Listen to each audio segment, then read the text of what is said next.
결의하는 거라고 같은데? 저도 인사하겠습니다.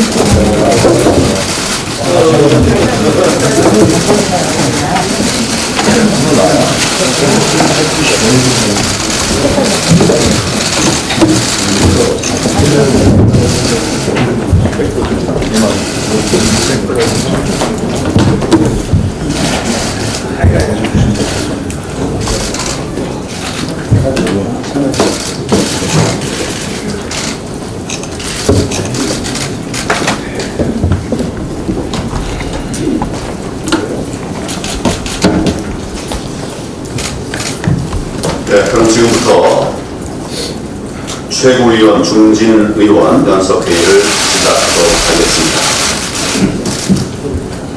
청와대 회담은 국정 전환의 계기가 되어야 합니다. 일본의 경제 보복 등 당면한 현안을 논의하기 위해서 내일 청와대에서 대통령과 회담을 갖게 됐습니다. 일본의 경제 보복으로 위기감이 높아지는 상황에서 정치 지도자들이 허심탄회하게 의견을 나누고 지혜를 모아서 실질적인 해법을 도출하는 자리가 되기를 바랍니다. 오늘 중진위원 여러분들께서도 현재의 심각한 상황을 극복할 수 있는 좋은 방안들을 많이 제시해 주시면 좋겠습니다. 외교로 풀어야 할 일을 무역 전쟁으로 몰고 가고 있는 일본 정부의 행태는 도저히 용납할 수 없습니다. 잘못된 일입니다. 사태가 장기화될 경우 우리나라도 피해를 보지만 글로벌 경제는 물론 일본 경제에도 악영향을 미칠 것입니다. 한미일 공조가 흔들리면 동북아 정세도 불안해질 수밖에 없습니다. 일본 정부는 누구에게도 도움이 되지 않는 잘못된 경제 보복을 지금이라도 즉각 철회하는 것이 마땅합니다. 우리 정부에 대해서도 할 말이 많지만 우선은 일본의 부당한 요구에 당당하게 맞서되 기업과 국민들의 걱정과 불안을 해소할 수 있도록 조속히 외교적 해결에 힘을 쏟아야 할 것입니다. 우리 당은 대통령과 정부가 올바른 해법을 내놓는다면 초당적으로 협력하겠다는 뜻을 이미 밝힌 바가 있습니다. 이번에 제가 회담을 제의한 것도 오로지 국익만을 생각한 결정이었습니다. 대통령과 각 정당 대표들도 정파적 이해관계를 떠나서 나라와 국민만 생각하면서 회담에 임해 주셨으면 좋겠습니다. 이번 회담을 통해서 국가적 위기 극복의 계기를 마련해서 국민들의 염려와 불안을 풀어드릴 수 있도록 최선을 다하겠습니다. 경제정책 대전환 없이는 기업도 청년도 살 길이 없습니다. 저는 지난 월요일에 중소기업인들을 만나서 고충을 들었습니다. 그리고 어제는 대구를 방문해서 경제인들과 경제 토론회를 가졌습니다. 중소기업인들은 최저임금 급등과 근로시간 강제 단축 그리고 과도한 규제와 반기업 반시장 정책으로 도저히 기업을 할 수 없는 상황이라고 울분을 토하셨습니다. 제가 어제 방문한 대구의 중소기업들은 중소기업은 주문이 끊겨서 공장을 돌리지도 못하고 있었습니다. 정부의 잘못된 정책 때문에 기업들이 다 망할 지경이라면서 청와대에 가면 제대로 좀 잘 따져달라고 하는 분들이 많이 계셨습니다. 우리 기업들이 이렇게 어려운 형편에 있다 보니까 청년 일자리 문제도 갈수록 심각해지고 있습니다.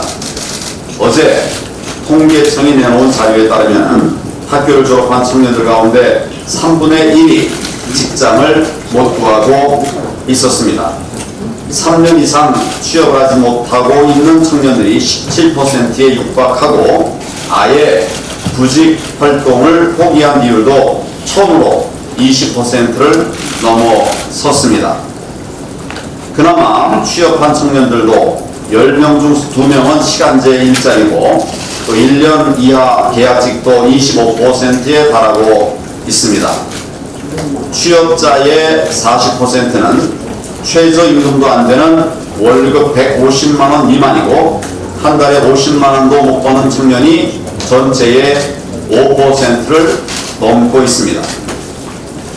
한 조사에 따르면 최저임금을 감당하기 어려워서 신규 채용을 줄일 것이라고 하는 기업이 44.5%에 달하고 아예 채용을 취소하겠다는 기업도 41.3%나 된다고 합니다. 결국 청년들의 일자리가 그만큼 사라져가고 있는 것입니다. 소득주도 성장을 포기하고 정책을 대전환하지 않으면 청년들과 국민들의 고통도 더 커질 수밖에 없는 상황입니다. 대통령의 고집을 꺾는 것만이 경제 회생의 기임을 깨닫고 하루속히 경제 대전환에 나설 것을 강력하게 촉구합니다. 어제 문재인 대통령이 끝내 윤석열 검찰총장 임명을 강행했습니다. 인사청문회를 통과하지 못했는데도 임명을 강행한 장관급이 지금 임기 3년 차에 벌써 16명을 기록하고 있습니다. 청문회에서 거짓말을 하고 또 결정적인 훈결이 드러나도 대통령과 코드만 맞으면 된다는 이런 오만과 불통의 국정 운영이라고 할 수밖에 없는 것입니다. 도대체 얼마나 국민들을 무시하고 국회를 가볍게 여기면 이런 식의 막무가내 인사를 계속 밀어붙일 수가 있습니까? 그렇다면 인사청문회는 왜 하는 겁니까? 검찰은 어느 정도 조직보다도 공정해야 합니다. 검찰총장은 그 어느 자리보다도 정치적 중립이 요구되는 자리입니다. 그런데 국회에서 부적격자로 판명된 사람이 과연 공정하게 정치적 중립을 지킬 수가 있겠습니까? 결국 대통령과 정권의 코드만 살피지 않겠나 그런 우려들이 너무나 많습니다. 이런 검찰총장을 임명해 놓고 우리 당 의원들에게 패스트트랙 수사하더라고 하는데 대놓고 야당 탄압하겠다는 것이 아닙니까?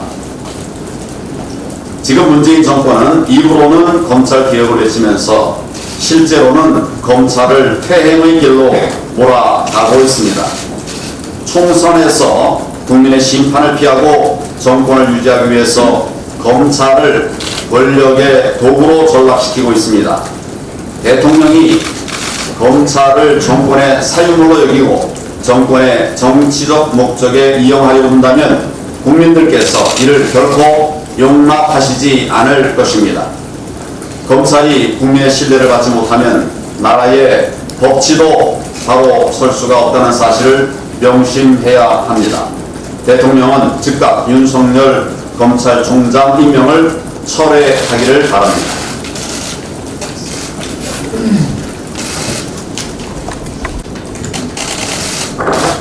네, 오늘 제71주년 개헌절입니다. 자유민주주의와 시장경제라는 대한민국의 기본 질서와 삼권분립, 의회민주주의라는 핵심 가치가 담긴 우리의 헌법이 생일을 맞는 날입니다. 하지만 패스트트랙 호법, 국회 패싱, 야당 탄압 등 국회와 정치권에서 일어나고 있는 일을 돌이켜보면 기쁨과 축복보다는 암담함이 가득한 그런 지원절입니다. 여당은 계속해서 이 민의의 정당을 정경두 방탄국회로 이끌고 있습니다. 안보 파탄 면제부 국회로 만들고 있습니다. 국민의 생명과 안전 보장에는 관심이 없고 정권의 위신과 체면 보장에 더 몰두하고 있는 여당입니다. 여당의 계속되는 목리부리기로 본회의마저 열지 못한 채 임시국회가 막을 내릴 그런 위기입니다. 장관 회행 건의안이 올라오니 차라리 추경도 포기하겠다는 것인지 이해할 수가 없습니다. 북한 선박 입항 사건에 대한 국정조사에 대해서는 아예 대꾸조차 없습니다. 경제 문제는 또 어떻습니까?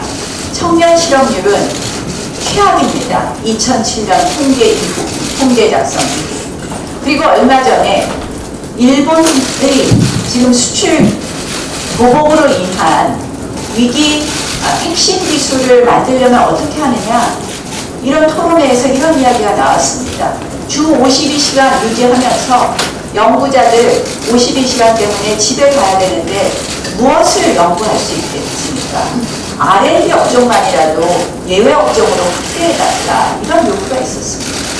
주 52시간에 대해서 예외 업종 확대나 선택 근로제로 우리가 움직여보자고 해도 들은 척도 안 합니다. 저는 이 정부는, 그리고 이 여당은 경제도 안보도 관심 없습니다. 기승전 총선입니다. 총선을 위해서 이 국회를 참으로 이기적으로 편협하게 이끌고 있습니다. 방탄국회라고 욕하니까 많이 아프긴 아팠나 봅니다. 영장 청구하는 별 관련성도 없는 경찰 소환을 끌어다가 우리가 방탄국회를 만들겠다는 음모 아니냐고 이야기합니다. 그런 프레임으로 내 본질을 풀리지 마십시오. 여당 의원들과 일부 무늬만 야당 의원들이 사실상 경찰 견학 한번 갔다 오는 소위 출석 놀이로 경찰의 야당 겁박에 장단을 맞추겠습니다. 입법부 존재 이유를 스스로 부정하는 한심한 행태입니다.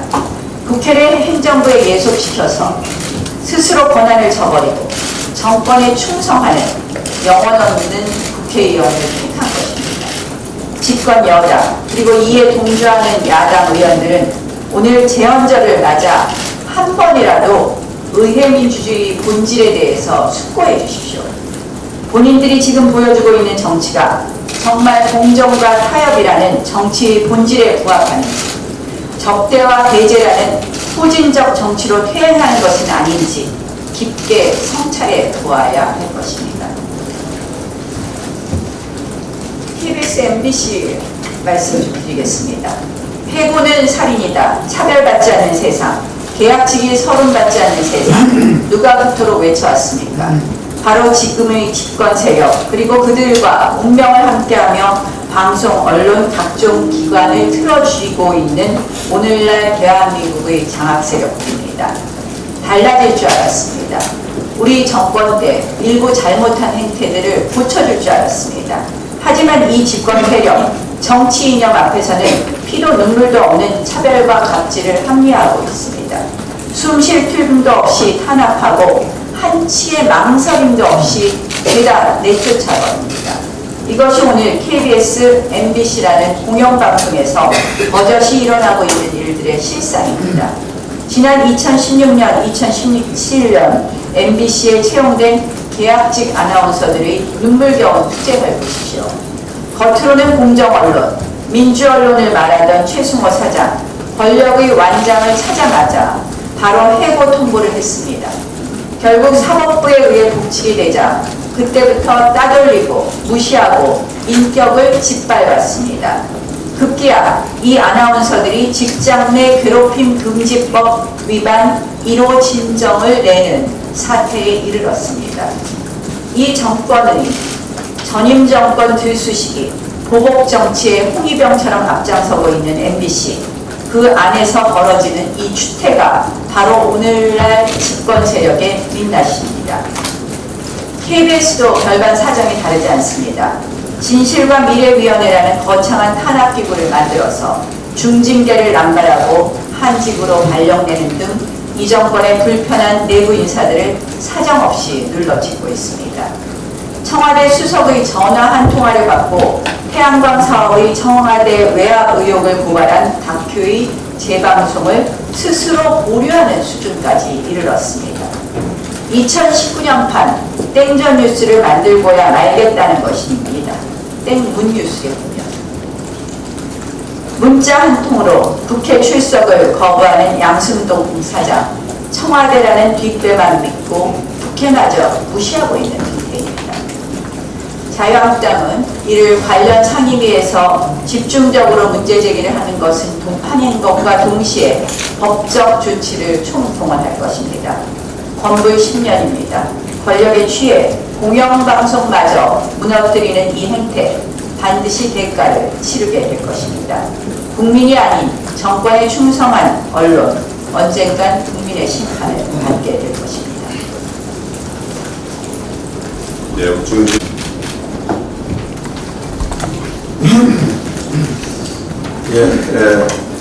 그제 우리 자유한국당과 바른미래당이 함께 정경두 국방부 장관에 대한 해임 권한을 제출했는데 여기에 대해서 한 말씀 드리고자 합니다. 정경두 장관은 지난 3월에도 서해 수호의 날에 대해서 서해상에 있었던 불민스러운 남북 간 충돌이다, 이런 발언으로 우리 호국 영령들 모독해서 해임 권한이 제출된 바 있었습니다.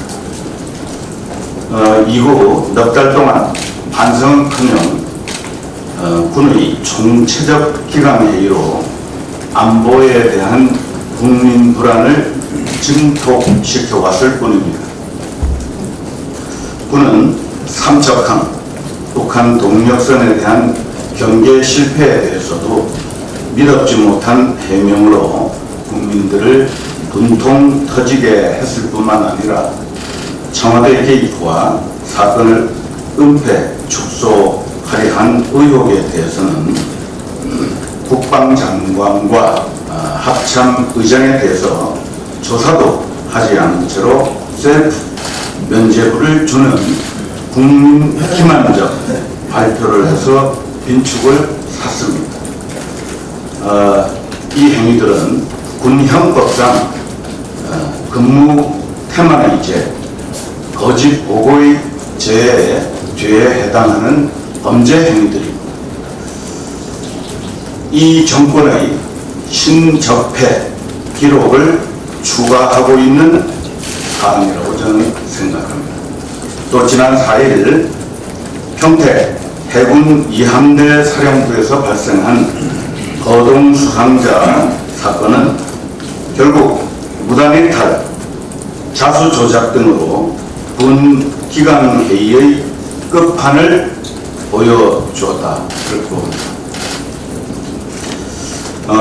9.19 남북 군사 합의 이후에 국방부가 군 정신교육에서 안보보다는 남북관계 평화만 강조하면서 군의 총체적 기강 회의가 지금 전염병처럼 전군에 번지고 있습니다. 북한이 미사일 도발을 했는데도 비상도 걸지 않습니다. 또 위수 지역이라는 것도 다 없애버렸습니다. 그렇게 해서 해군 작전사령부에서는 주요 참모가 미사일 도발 중에도 골프나 치고 있는 한심한 사태가 벌어졌습니다. 또 전에 볼 수 없었던 군함의 헛줄 사망 사고도 발생하고 있습니다. 경계에 실패하는 군, 은폐 조작을 일삼는 군, 갑질하는 군, 도박에 빠진 군이라는 온갖 비난을 받고 있는 것이 오늘의 우리 군 현실입니다. 더 이상 그대로 두면 안 될 정도로 군의 정신무장은 거의 해체 수준입니다. 이와 같은 기강회의는 정경두 국방장관의 전쟁과 평화에 대한 잘못된 안보 국방관과 지나친 북한 눈치 보기에서 기인했다고 하겠습니다. 이에 대해서 큰 경종을 울려야 합니다. 그렇게 해서 국민들께서 느끼고 있는 안보 불안감을 해소시켜야 할 막중한 책임이 우리 국회에 있다고 하겠습니다. 집권 여당이 안보무능 장관 한 사람 부과됐다고 추경안이 예정된 본회의 자체를 무산시켜서 해임 건의안 의결을 맡겼다는 편협한 태도를 버릴 것을 촉구합니다. 오늘은 재헌절입니다. 우리 헌법을 생각하는 날입니다. 삼권분립 헌법의 대원칙을 무너뜨리는 꼼수를 부리는 데 대해서 우리 국민들의 큰 비난을 명기 어려울 것이다 하는 점을 경고했습니다. 한일 관계가 역대 최악으로 시작되고 있는데 문제는 양국 관계가 나빠질수록 우리 국민과 끼울 수 있는 피해가 상상하기 힘들 정도로 커진다는 데 있습니다. 문재인 대통령이 사태를 빨리 수습할 생각을 하지 않고 사태가 장기화할 가능성에 대비하여 이야기하니까 국내 증시가 폭락하고 있습니다. 또 일본의 수출 규제는 일본에 더 큰 피해가 갈 것이다 하면서 우리 정부에 대한 중대한 도전이다 이런 호전적 발언을 하는데 이러한 대통령의 발언은 문제 해결이 아니라 오히려 문제를 더욱 키울 수 있는 발언인 만큼 매우 잘못되고 있습니다. 외교는 선악의 잣대, 호불호의 잣대로 접근해서는 안 되고 오로지 국익의 잣대가 모든 판단의 대응의 기준이 되어야 합니다.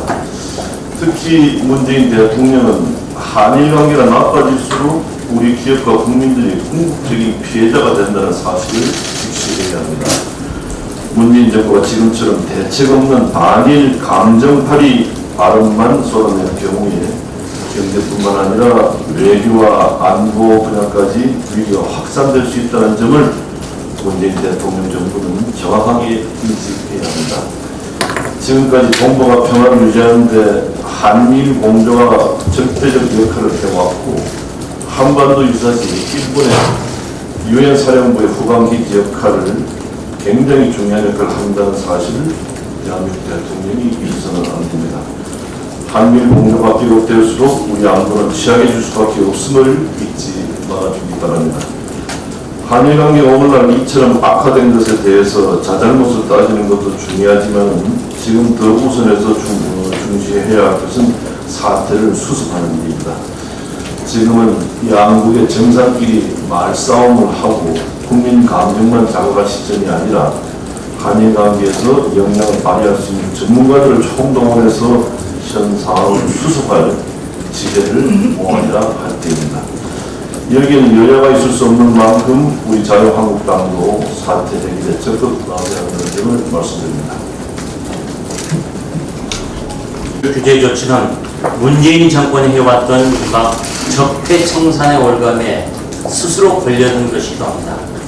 재발등을 찍은 자승자박이라 할 수 있습니다. 2005년 노무현 정부 당시에 한일회담 문서 공개 후속 대책 관련 민관 공동위원회라는 것을 발족시켰는데 문재인 대통령은 당시 민정수석으로서 정부 측 위원이었고 이해찬 당대표가 위원장이었습니다. 이 민관 공동위원회가 당시 내린 결론은 개인 청구권은 살아있지만 65년 협정에 따라 행사하기 어렵다는 것이었습니다. 일본에 다시 법적 피해 보상을 요구하는 것은 신의칙상 곤란하다는 국제법의 룰이었습니다. 이에 따라서 강제징용 배상 문제는 끝난 것으로 인식됐고 역시 외교 문제에 관해서는 사법부도 행정부의 입장을 듣고 신중하게 판단한 사법 자제의 전통을 이었던 것입니다. 그러나 문재인 정권에서는 이 같은 사법 자제를 모두 사법 농단이라고 보고 처벌한 것입니다. 사법 자제를 할 필요가 없다는 신호를 보는 것으로 외교 문제에 대해 사법과 행정부 입장을 고려할 필요가 전혀 없다라는 메시지였습니다. 그리고 이것이 결국 2018년 10월 김명수 대법원에 의해서 기존의 결론을 뒤집었던 것입니다. 이처럼 문정권이 뒤집은 강제징용 보상 문제, 스스로 문제를 일으켰던 자업자득이었다는 것을 지적하지 않을 수 없습니다. 조국 민정수석의 일탈이 도를 넘고 있습니다. 지난 14일 조 수석은 산업통상자원부의 발표 보도자료를 산자부보다 14분 빠르게 자신의 페이스북에 게시했습니다. 정부의 결정사항에 대해서 민정수석실의 소감 문제도 아닌 것을 조 수석이 먼저 발표를 한 셈입니다. 공직기강 회의를 문제 삼아서 휴대전화를 압수하고 사생활까지 조사했던 민정수석실입니다. 그런데 정작 스스로 본인이 공직기강을 무너뜨린 것입니다. 이런 사람이 법무부 장관으로 문의되고 있는데 이렇게 앞으로 혹시라도 법무부 장관이 됐을 경우에 사법농단은 불을 보듯 뻔합니다.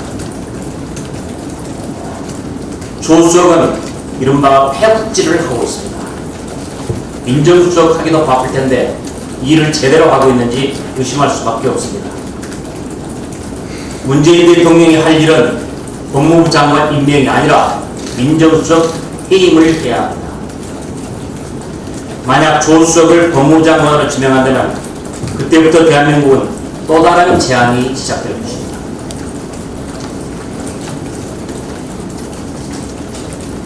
하나만 더 말씀드리겠습니다. 문 대통령이 얼마 전에 내년도 최저임금 소폭 인상으로 2020년 최저임금 1만원 공약을 못 지켰다고 공식 사과했습니다.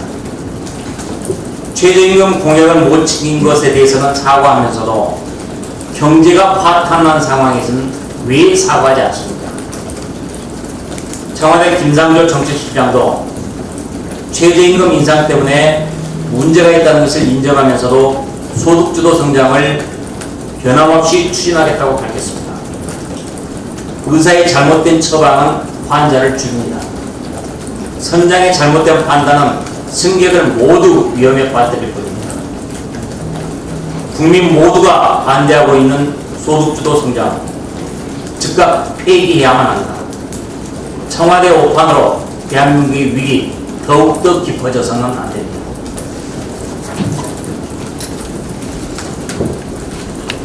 대통령과 5당 대표 간의 회담이 예정이 되어 있습니다. 이번 모임은 대한민국의 총체적 난국을 헤쳐나가기 위한 대통령과 당 대표 간의 회담이라고 이렇게 생각합니다. 대통령이 이 회담을 수락하신 이상 초심으로 돌아가셔서 야당을 국정 파트너로 인정하고 또 협치의 정신을 발휘해 주시기 바랍니다. 부디 이 회담을 통해서 우리의 난국의 해법이 도출되고 국민들이 안심하고 또 생산성 있고 성과 있는 결과가 나오기를 기대합니다.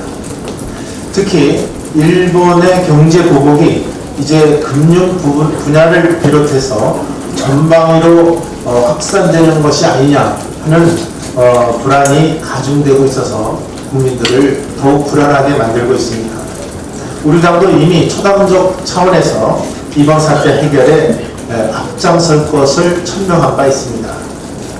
그런데 여당으로는 의병을 일으켜야 한다고 하고 문재인 대통령은 12척의 배를 거론했으며 청와대 조국 수석은 동학혁명 당시에 죽창가를 자신의 SNS에 올렸습니다. 또 김현정 실장은 1910년 국채보상운동과 1997년 외환위기 때 금모기 운동처럼 뭉치자는 이야기를 한 바가 있습니다. 이런 현상을 보면 마치 국가가 국민을 벼랑 끝에 등 떠밀고 있다는 느낌을 강하게 받습니다.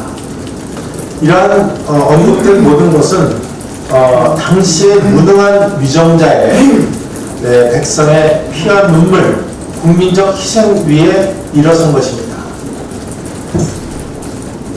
일본 경제보복 앞에 최대의 피해자는 우리 국민이고 우리 기업임을 분명히 인식하시고 국민적 희생을 강요하는 선전이나 선동은 멈추는 것이 옳다고 생각합니다. 결국 이 문제의 궁극적 해결은 대통령의 또 문재인 정부의 정치력과 외교력을 통해서만이 해결될 수 있다고 보고 있습니다. 앞으로 국익을 위한 대선적 차원에서 아베 총리와의 전격 회동을 포함한 모든 방안을 강구해 줄 것을 촉구합니다. 내년도 최저임금이 2.87% 올라서 8,590원으로 결정되었습니다. 문재인 대통령은 1만원 공약을 못 지키게 된 것에 대해서 송구스럽다는 말씀을 밝힌 바 있습니다. 지난 2년 동안 30%에 가까운 최저임금 인상으로 소상공인들이 죽겠다고 아우성인데 문재인 대통령은 오로지 자신의 빅발한 공약만 바라보고 있었던 것은 아니었는지 안타까움을 금할 수 없습니다. 이참에 탈원전을 비롯해서 문재인 케어, 4대강 보호, 철거 같이 지금도 연연없이 밀어붙이고 있는 감당 못할 공약들도 철회하는 용단을 내려주시기 바랍니다. 한 가지 더 붙여 지금까지 문재인 대통령은 자신의 최저임금 공약에 대해서만 2차례 사과를 했을 뿐입니다. 사회 전반에 발생하고 있는 각종 참사에 대해서는 이런 방구도 없습니다. 행여나 인사참사, 고용참사, 원전참사, 자사고 참사 등 참사 시리즈를 빚어내고 있는 데에 대해서 문재인 대통령의 진정 어린 사과는 언제쯤 나타날 것인지 개봉박두를 기대하겠습니다.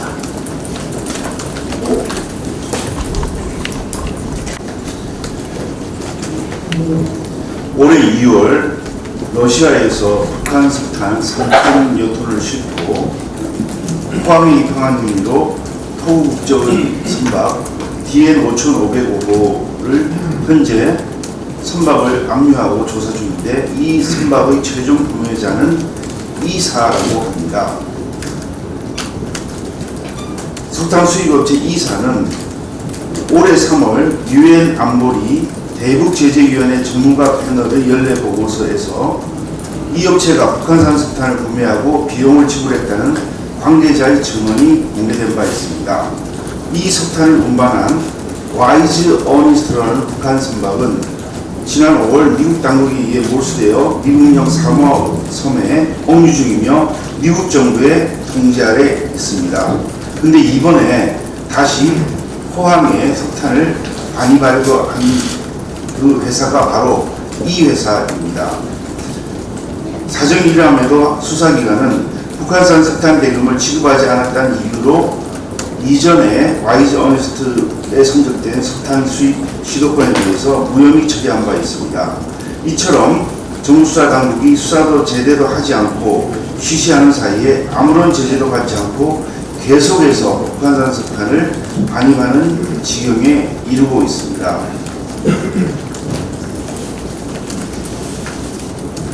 북한산 석탄을 운반했던 선박들이 우리나라에도 계속해서 입항을 하고 있고 또 일본에도 입항을 하고 있다는 그런 보도가 있습니다. 마린 트래픽과 아시아 항만국 통제위원회를 통해 한국 정부로부터 북한산 석탄과 선철 등을 반입했다고 지목된 선박 7척이 지난해 8월 이후 일본에도 입항 기록을 남긴 것으로 나타났습니다. 선박의 이름은 리치글로리, 샤이닝 리치, 진롱, 스카이 엔젤, 상광 5호, 리치 비거, 진아호 등의 선박이 되겠습니다. 그런데 어제 16일 국가정보원은 이 같은 내용을 국회 정보위원회 수석 의원들에게 전달한 바 있고, 특히 국정원은 이들 선박들의 결의 위반 내용을 일본 측에 전달했는데도 일본이 적절한 조치를 취하지 않고 국내법 미비를 이유로 입출항을 허용하고 있다며 이 같은 대응은 미온적이고 소극적이라고 밝힌 것으로 전해지고 있습니다.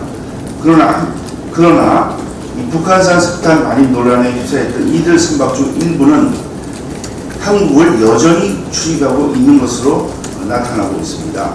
구체적으로 리치버거호는 지난해 8월부터 현재까지 13차례 한국 포항과 여수, 부산 등에 입항하였습니다. 그리고 이 리치버거호는 지난 8일부터 인천대교 바다 인근 바다에 머무르고 있는 상태입니다. 또 상광 5호는 올해 2월, 4월, 5월 중 총 3차례 평택, 여수, 포항을 드나들었던 것으로 나타났습니다. 국정원에서 일본 측에 전달했는데 일본이 적절한 조치를 취하지 않고 있다고 말하기 전에 이들 선박 중 일부가 아직도 우리나라 항구에 입출항하고 있는 점에 대해서는 어떻게 설명을 하겠습니까?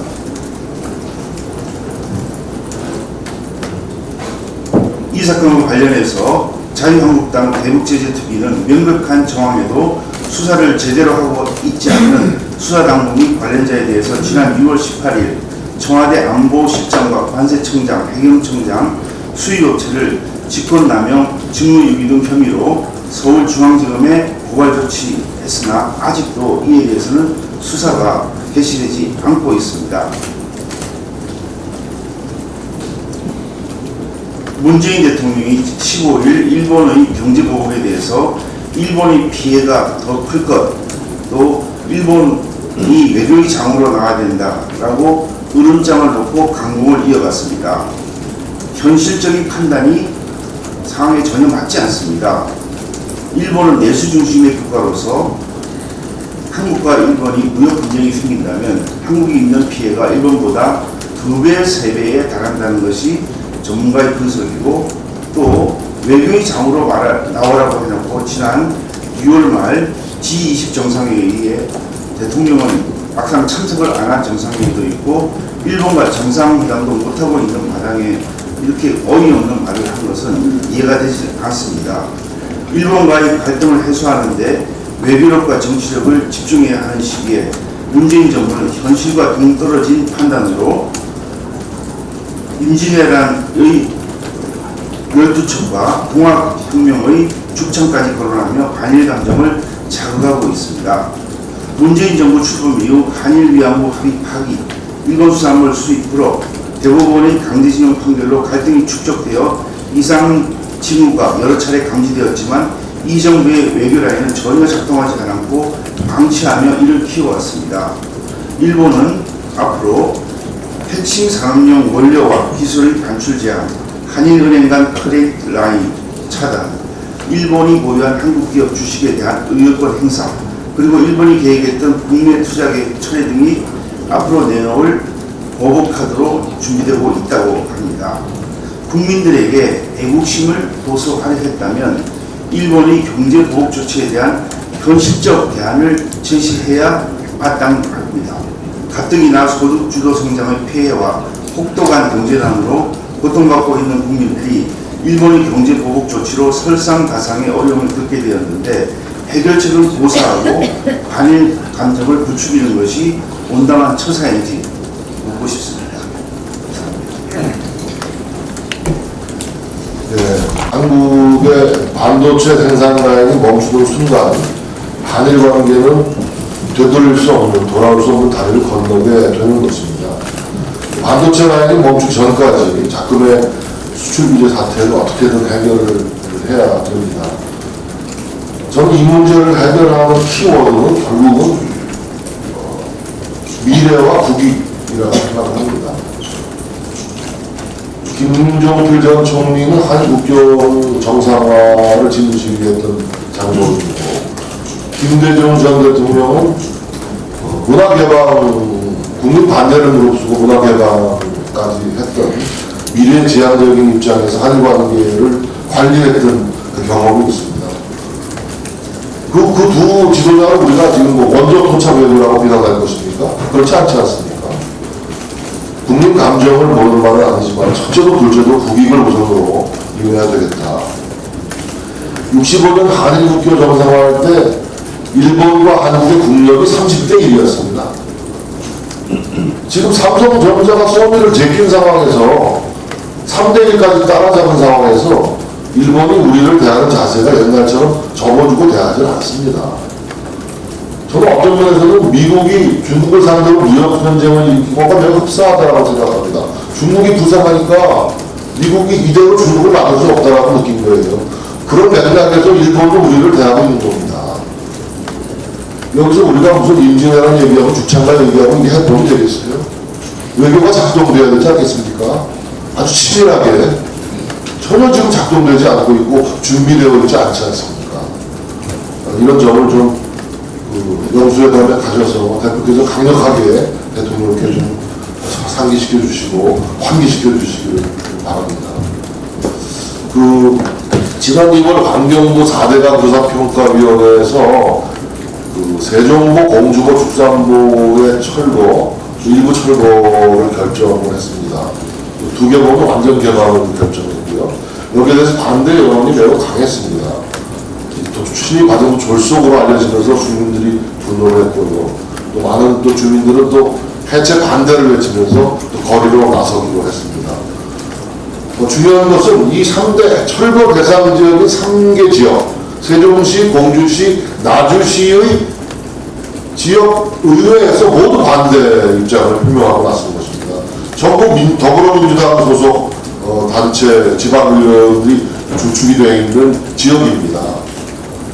세종시장 또 세종시를 지역구로 둔 이해찬 민주당 대표조차도 세종시 해체 유보를 환경부에 요청하고 있지 않습니까? 3개구의 주인 모두가 반대하고 있는 것이죠. 이 반대 움직임은 지금 들들처럼 번지고 있습니다. 진작부터 이런 상황을 간파한 우리 자유한국당은 이러한 국민들의 요구를 받아들여서 4대 강보 해체 반대를 당론으로 채택한 바 있고 지금 천만인 서명운동에 돌입해 있습니다. 그런데 어떻게 된 여부인지 집권 여당인 민주당은 아무런 입장을 내놓고 있지 않습니다. 4대 강보 처리 방안이 환경부에서 나온 지 5개월이 다 되어가는 시점인데도 민주당은 이렇다한 입장을 한 번도 내놓은 적이 없어요. 침묵 당론이 능사가 아니라는 점을 분명히 민주당에게 말씀드립니다. 국민들과 지방의회, 지자체장들의 반대 목소리를 외면하는 것은 여당의 직무유기다 이렇게 생각을 하고 이제는 민주당이 답을 내놓을 차례다 이렇게 말씀을 드리고 싶습니다. 보철거를 결정한 환경부 조사평가위의 결정을 따를 것인지 아니면 국가물관리위원회에 보철거 계획 철회를 요구할 것인지 민주당은 분명한 입장을 밝혀주시기 바랍니다.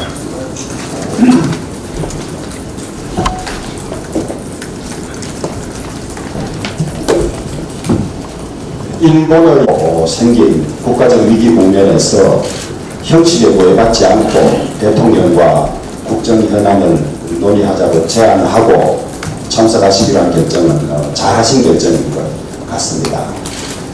이런 국면에서 보통 야당은 국민 감정이나 이런 것을 앞세워서 강경론을 피력하고 국정을 책임진 정부 여당은 국익을 고려하는 현실적 선택을 많이 하는 경향이 있는데 이번에는 오히려 뒤바뀐 것 같습니다. 정부 여당이 오히려 국익을 고려하지 않고 국민 감정이나 내년 선거를 고려한 그런 정치공학적 고려만 하고 있는 것 같아서 심히 우려스럽습니다. 잘 준비하셔서 우리 당의 입장이나 국민들의 생각을 확실하게 좀 전해주시고 이 문제로 생긴 위기가 제대로 잘 국익에 맞게 수습될 수 있도록 준비를 잘 해주시기 바랍니다. 영수회담은 하고 나면 항상 일정이 남고 서로 말이 다르고 한데 6명이나 모이는 회동이지만은 1대1 회동이라고 생각하시고 하실 말씀 다 하시고 이번 기회에 이것이 총체적 위기 국면에서 국정의 방향을 돌리는 그런 좋은 흐름으로 만들어 가시기를 부탁드리겠습니다.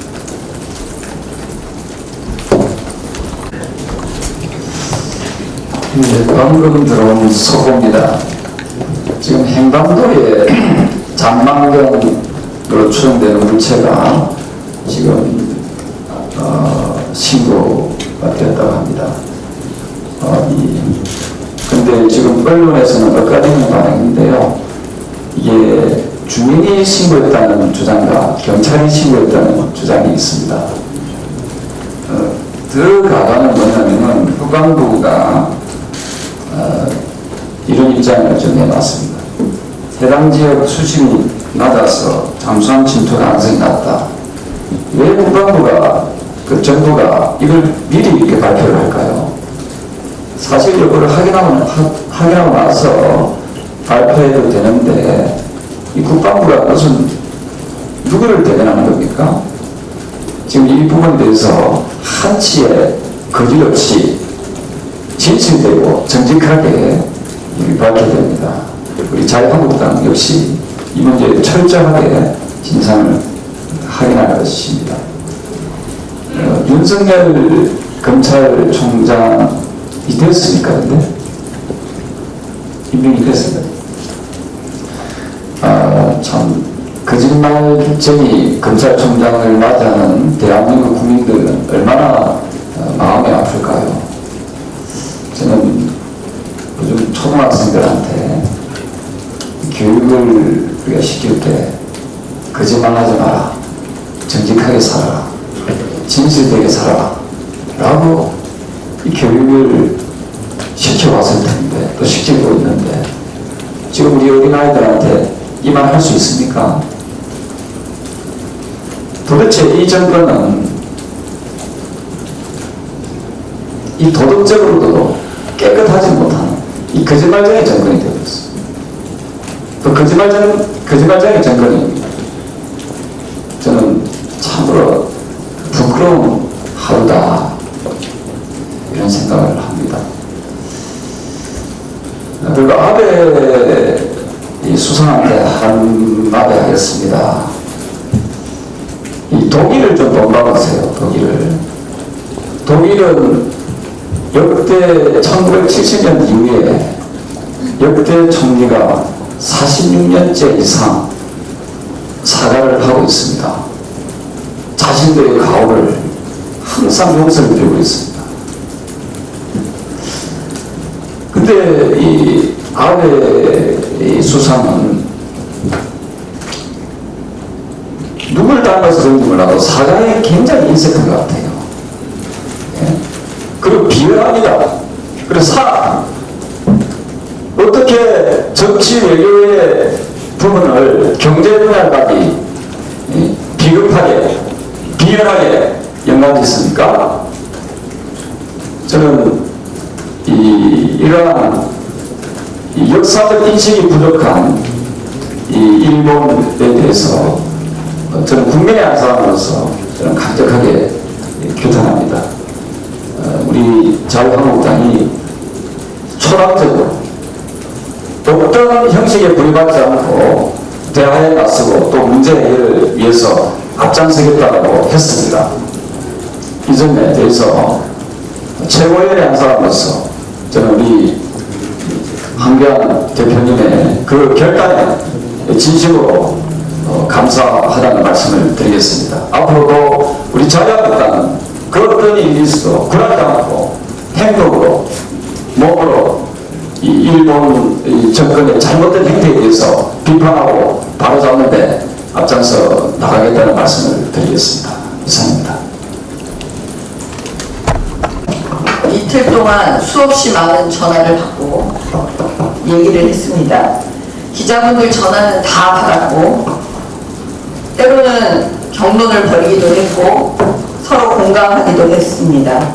그래도 아직도 제 생각, 제 입장을 계속 궁금해 하시는 것 같아서 오늘 정리해서 말씀드리겠습니다. 2014년 730 보궐선거 재선거를 기억하십니까? 저는 그 재선거 때 당선되어 재선 국회의원으로 여의도로 다시 돌아왔습니다. 다시 돌아온 여의도, 그 국회는 한 치 앞을 내다볼 수 없는 상황이었습니다. 세월호 유가족에게 수사권과 기소권을 주느냐 마느냐로 싸우고 있는 상황이었고 한 발자국도 진전을 하지 못하고 있는 상황이었습니다. 새누리당 연찬회가 있었고 저는 고민 끝에 용기를 내서 이야기했습니다. 수사권과 기소권을 일정한 자격 있는 자에게 한정해서 세월호 유가족에게 주자고 했었습니다. 제가 유일하게 이런 주장을 했기에 모든 언론에서 제 이야기를 보도했었고 당내에서는 엄청난 비난과 힘들고 어려운 시간을 보냈었습니다. 그 당시 제 입장은 이런 것이었습니다. 세월호를, 아이들의 죽음을 정치적으로 이용하는 것에 대하여 그 누구라도 그러면 안 된다고 생각했기 때문에 차라리 그렇게라도 하는 것이 낫지 않을까 판단했기 때문입니다. 제 어머니는 제 밑에 동생을 낳다가 피를 많이 흘리면서 이 세상을 떠났습니다. 사랑하는 가족에게 마지막 작별 인사도 하지 못한 채 그렇게 떠나갔습니다. 죽음에 대한 제 생각은 누구든 그것을 이용하면 안 된다는 제 생각은 그렇게 확고한 신념이 되어버렸습니다. 저는 문재인 대통령이 이순신 장군을 언급했을 때 외교 문제를 해결하려는 생각이 없는 것처럼 받아들였습니다. 반일 감정을 정치에 이용하려는 의도를 가지고 있다는 생각과 함께 내년 총선의 전략으로 가려고 하는 거구나 생각했습니다. 이에 대하여 국민들은 어떻게 생각하고 계신지 궁금해졌습니다. 그래서 네티즌의 댓글을 살펴보기 시작했던 것입니다. 일부 민주당 의원은 의병을 일으킨다는 한심한 발언도 하지 않았습니까?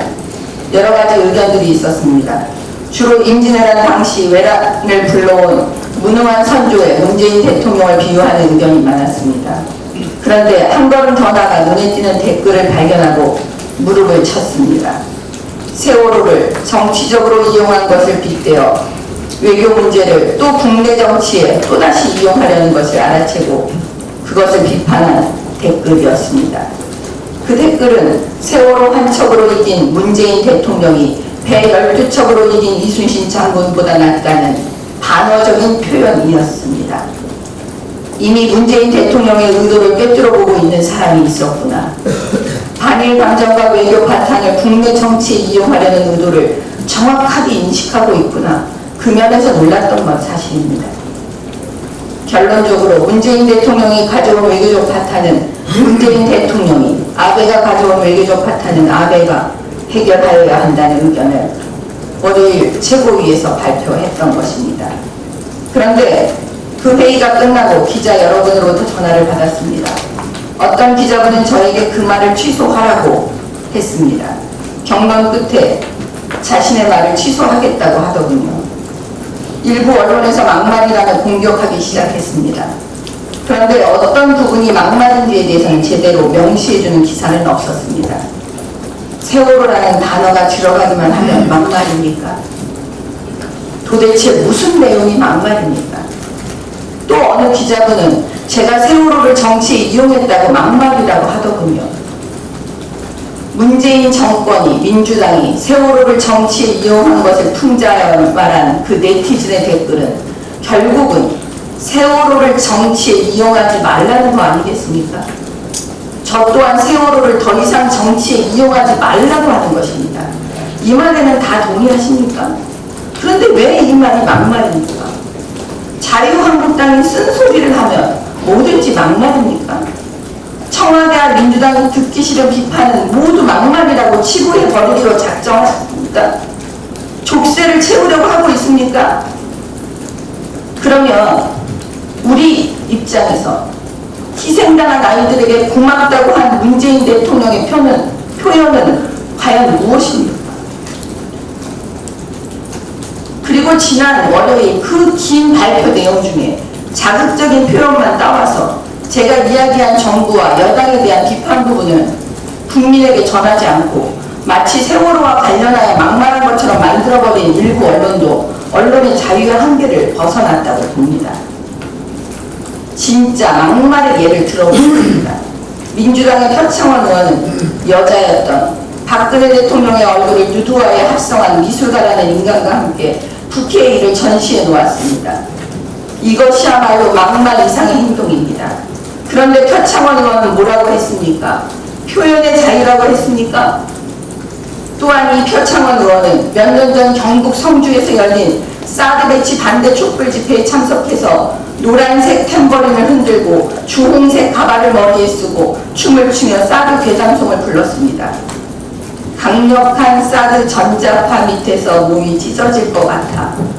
전자파에 튀겨질 것 같다. 가짜뉴스 만들고 허위사실 유포한 의원입니다. 아직도 저는 그 기억이 생생합니다. 이런 사람 국회의원 자격 있습니까? 과연 자유한국당 국회의원이 문재인 대통령 사진을 표창원 의원이 한 것처럼 그대로 누드와에 합성시켜놓고 전시하면 그것에 대하여 언론과 민주당은 어떻게 반응할까요? 궁금합니다. 여자인 대통령 사진을 누드와에 합성시켜 전시하도록 기여한 표창원 국회의원은 국회의원은 자격이 없는 사람입니다. 민주당에서는 이 사람을 제명하지도 않고 있습니다. 이 사람은 지금도 버젓이 방송에 나가서 궤변을 늘어놓게 하고 있습니다. 이번에도 이 표창원 의원은 SNS에 늘어놓고 있습니다. 공적인 일을 해서는 안 돼. 국가와 국민이 하는 마음, 공적인 마인드가 없는 사람들. 한국당은 오직 권력욕과 소화적 감정풀이, 평가름 선동과 공격에만 매달린 집단. 이제 그만 해체하고 해산하기 바란다. 일부 언론은 이 사람의 이야기를 그대로 써주고 있습니다.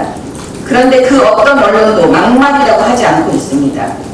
도대체 자신의 행동은 아랑곳하지 않고 막말과 가짜뉴스와 궤변과 거짓말을 일삼는 자가 어느덧 고상한 척 내용도 없이 제가 한 말을 막말이라고 떠들면서 자유한국당은 해산되어야 한다는 말이 이것이 진정 막말이 아닙니까? 과거에도 막말 이상의 막행동을 하고 이렇게 제1야당 자유한국당을 상대로 진짜 막말만 쏟아내도록 그 소속 의원을 방치하는 민주당이야말로 진짜 해산되어야 하는 정당 아닙니까? 표창원 의원과 민주당에게 저는 SNS가 아닌 오늘 이 회의를 통해서 말씀드립니다. 표창원 의원의 말을 그대로 대입해서 말해보겠습니다. 공적인 일을 해서는 안 돼. 국가와 국민 위하는 마음, 공적인 마인드가 없는 사람들. 민주당은 오직 권력욕과 소화적 감정풀이, 평가름 선동과 공격에만 매달린 집단. 이제 그만 해체하고 해산하기 바란다. 이상입니다.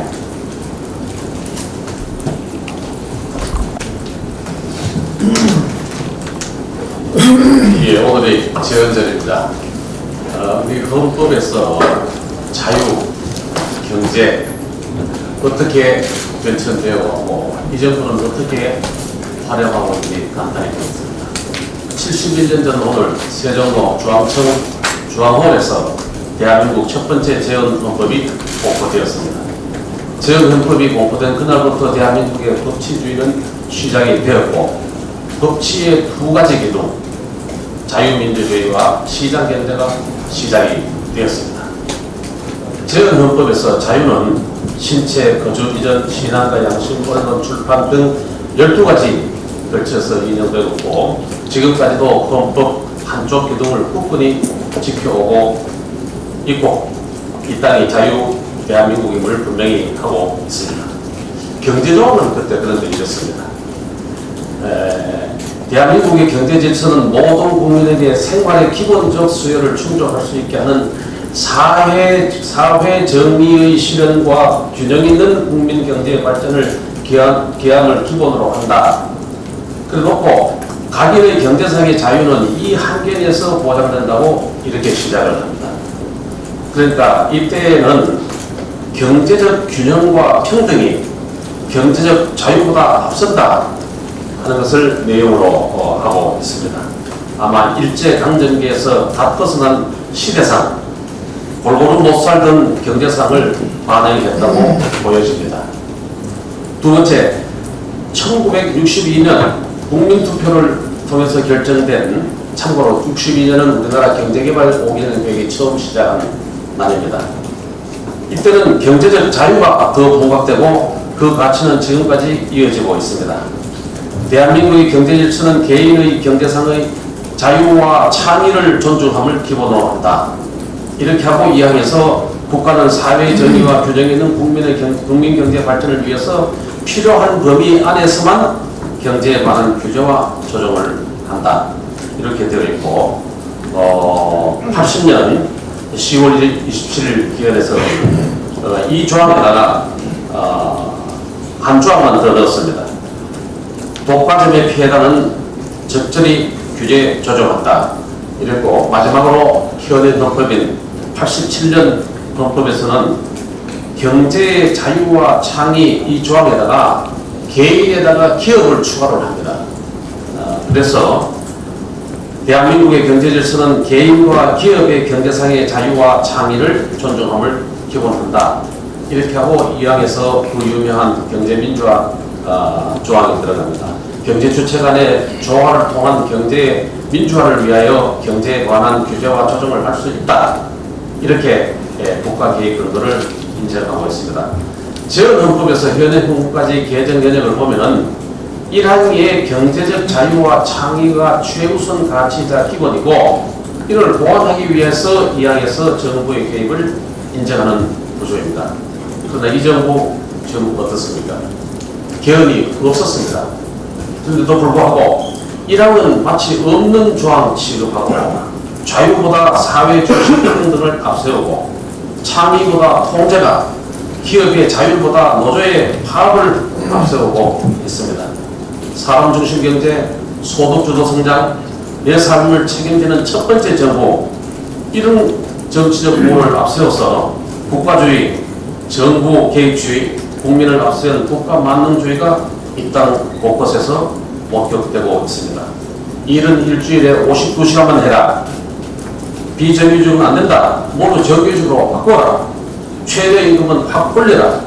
원전은 멈춰라. 새로 더 짓는 것 안 된다. 4대 강보는 적혀다. 부수어라. 자사고는 폐지해라. 이 내용들이 결국 베네수엘라행 사회주의호에 우리 대한민국이 올라타고 있다. 이렇게 보고 있습니다. 문정권의 체제전환 시도의 부작용은 경제에서 그냥 그대로 나타나고 있습니다. 일자리에서 그대로 나타나고 있습니다. IMF 글로벌 경제위기로도 그랬다. 그런 지금 나오고 앞으로 더 희망이 보이지 않고 있습니다.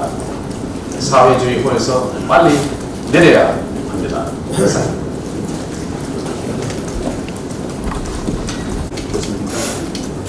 네, 그럼 지금부터 회의를 비공개로 진행하도록 하겠습니다. 준비 잘하셨습니다.